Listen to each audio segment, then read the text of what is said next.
For many hours, the protest was fine. There were no problems. It was peaceful. There were a few dust-ups here and there, a few flare-ups, but overall it was peaceful. At some point they were playing music, there were drums. Speakers were talking about trying to use this incident as a positive way to try to turn around what was a bad thing into a good thing. They felt that the verdict was unjustified.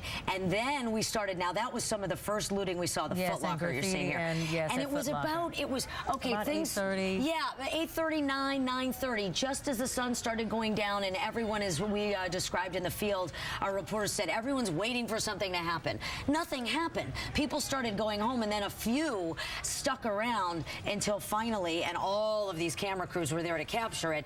The first looting began with the Foot Locker, then a deserted bank.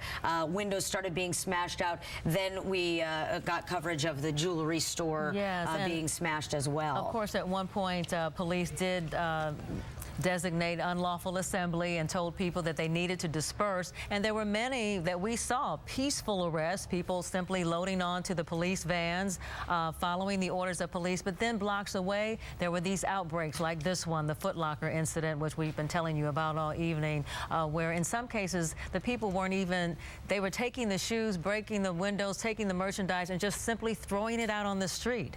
So and there does seem no to real be purpose. Right, and there seems to be a huge distinction between, as Kimmy was just talking about, the protesters, the demonstrators, and the looters.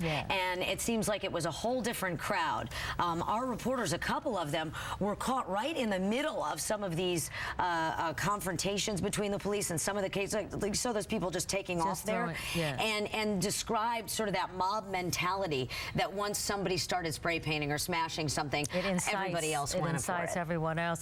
The police chief told us moments ago in the last media briefing of the evening that at its height there were about 800 people involved in the crowd, 800, maybe a bit more.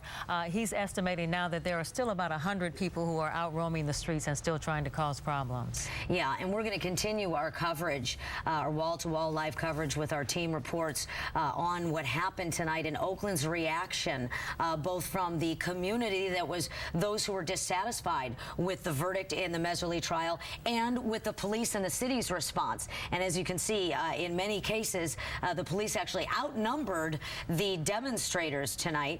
So we're going to be back with more of our video highlights, our reporters live from the scene, as well as their experiences in being caught right up in the middle, in some cases, in some very tense and dangerous situations tonight. It does seem that compared to what happened in 2009, that it still, at this point, is not as bad as it was then. Nonetheless, it is disappointing to see that there were those who took this opportunity to turn things around to a negative and to again, damage the reputation of Oakland, which has been trying to maintain peace and has talked about peace in the lead up to the announcement of this verdict. Absolutely. So a quick verdict, with the jury returning that verdict after just a handful of hours and one full day of deliberations today. That verdict coming in at 4 o'clock. We've been on the air ever since and before, showing you the developments and the way